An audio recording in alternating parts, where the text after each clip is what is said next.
Hello everyone, welcome to the online classes.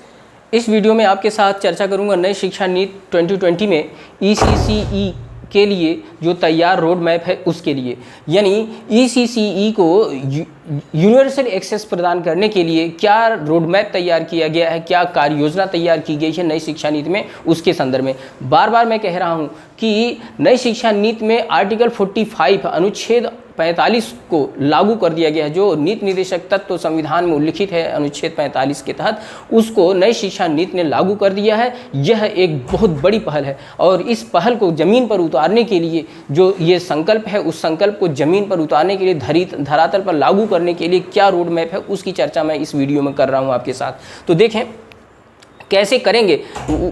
0 से 6 वर्ष तक के बच्चों के लिए जो early childhood caring and education का पूरा प्लान है वो कैसे तैयार होगा।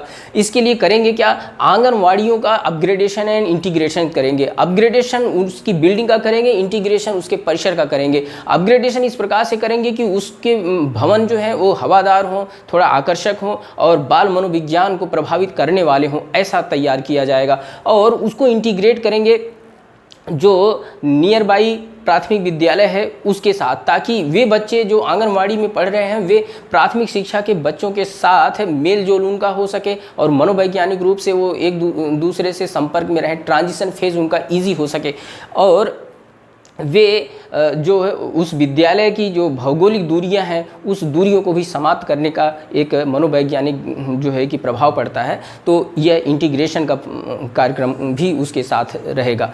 फिर दूसरा पक्ष जो ह्यूमन रिसोर्स लगा हुआ है आंगनवाड़ी में, उसको प्रशिक्षित किया जाएगा। जो कार्यकर्तियाँ और शिक्षक आंगनवाड़ी में हैं उनको CRC स्तर पर मेंटर्स जो है उनके द्वारा उसको प्रशिक्षण दिया जाएगा और उनको जो ECCE का पूरा फ्रेमवर्क तैयार करेगी, पेडागोजिकल फ्रेमवर्क और पाठ्यक्रम NCERT, उसको जो है कि आधारभूत तरीके से लागू करके प्रशिक्षण दिया जाएगा। MDM का विस्तार जो है वह तैयारी की जो कक्षा बाल वाटिका है वहाँ तक किया जाएगा। बाल वाटिका आप जानते हैं कि नया टर्म जो है कि यूज़ किया जा रहा है नई शिक्षा नीति में, वह होगा 5 वर्ष के बच्चे। जो 6 वर्ष के बच्चे जो होते हैं वो कक्षा 1 में जाते हैं, तो 5 वर्ष का बच्चा बाल वाटिका में रहेगा 1 साल के लिए और वह तैयारी की कक्षा कहलाएगी कक्षा 1 में जाने के लिए। तो ये तैयारी की कक्षा जो है वो अब होने वाली है बहुत महत्वपूर्ण।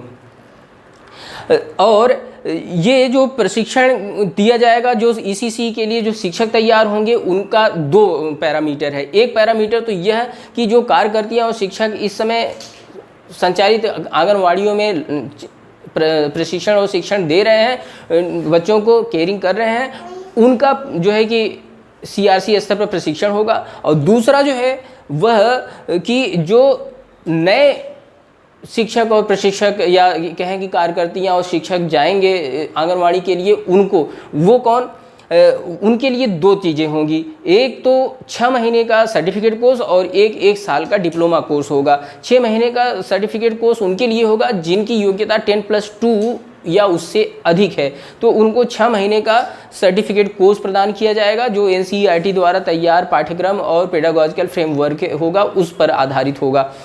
और उसी तरह के आधारित मॉड्यूल पर 1 वर्ष का डिप्लोमा कोर्स होगा, वह उनके लिए होगा जो 10+2 से कम की योग्यता रख रहे हैं। और इन कोर्सेज़ के बाद ही वे आंगनवाड़ी में और बाल वाटिका में पढ़ाने के लिए नियुक्त हो पाएंगे।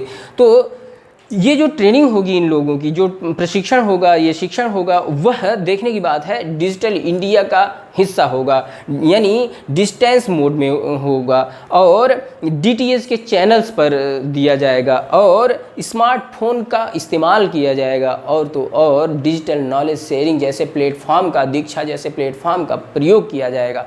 तो इस प्रकार से हम देख पा रहे हैं कि यह जो नई शिक्षा नीति है वह यूनिवर्सल एक्सेस यानी सार्वजनिक पहुंच, सार्वभौमिक पहुंच जो है कि अर्ली चाइल्डहुड केयर और एजुकेशन की देश के बच्चों तक पहुंचाने के लिए एक ज़बरदस्त रोड मैप के साथ आई हुई है नई शिक्षा नीति। और इस पूरी पाठ्यक्रम का आयोजन और क्रियान्वयन करने के लिए ये हैं 4 मंत्रालय। कौन? MHRD यानी ministry of human resource development, FW यानी कि ministry of health and family welfare, स्वास्थ्य और परिवार कल्याण मंत्रालय, और ministry of women and child development यानी महिला और बाल विकास मंत्रालय और जनजाति मंत्रालय, ये सब मिल करके एक टास्क फोर्स गठित करेंगे जो इस पूरी योजना को ज़मीन पर उतारने के निगरानी करेगा और उसका क्रियान्वयन करेगा। तो इस प्रकार से एक ज़बरदस्त रोड मैप तैयार किया गया है जो आर्टिकल 45 को देश के बच्चों तक पहुंचाएगा, नौनिहालों को तैयार करेगा कि वे अब प्राथमिक शिक्षा में पहुंचने के लिए प्राथमिक शिक्षा की जो तैयारी की कक्षा है वहां पर उनको तैयार किया जाएगा। और सबसे बड़ी बात यह किया क्यों जा रहा है, क्योंकि ये देखा गया, ये जाना गया कि जो प्राथमिक शिक्षा में, उच्च प्राथमिक शिक्षा में आज देश में बच्चे हैं, उनमें लगभग 5 करोड़ बच्चे ऐसे हैं जो बुनियादी लिटरेसी या बुनियादी साक्षरता और अंकीय ज्ञान, बेसिक जो मैथमेटिक्स है उसमें वे बहुत पीछे हैं, या यूँ कहें कि उनकी एक संप्राप्ति स्तर संतोषजनक नहीं है।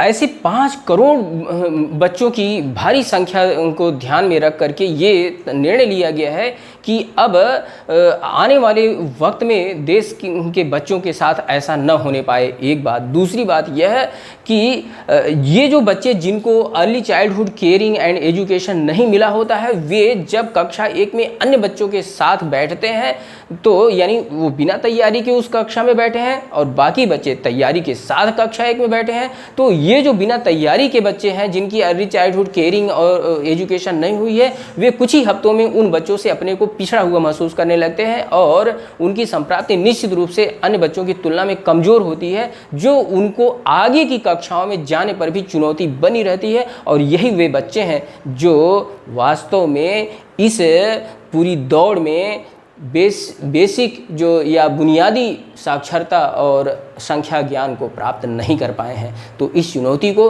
दूर करने के लिए 2025 तक का एक जो है कि सर्वोच्च प्राथमिकता का लक्ष्य तय करते हुए सरकार ने निर्णय लिया है आगे चल कर के कि 2025 तक में हम ऐसी स्थितियों को अब देश में नहीं रहने देंगे। यानी कक्षा 3 तक में जो बालक पहुंच चुके होंगे 2025 में, लगभग आज जो कक्षा 1 में पहुंच रहे हैं, वे जो है कि बेसिक जो लिटरेसी है, बेसिक न्यूमरेसी है, उसको प्राप्त कर लेंगे। वहां तक का पूरा रोड मैप तैयार किया गया है और निश्चित रूप से ये रोड मैप बहुत ज़बरदस्त है और हम इस उम्मीद को रखते हैं और हम ऐसी अपेक्षा करते हैं कि निश्चित रूप से ये जल्द ही साकार होगी और यह हमारे नवनिहालों का नवनिर्माण करेगी।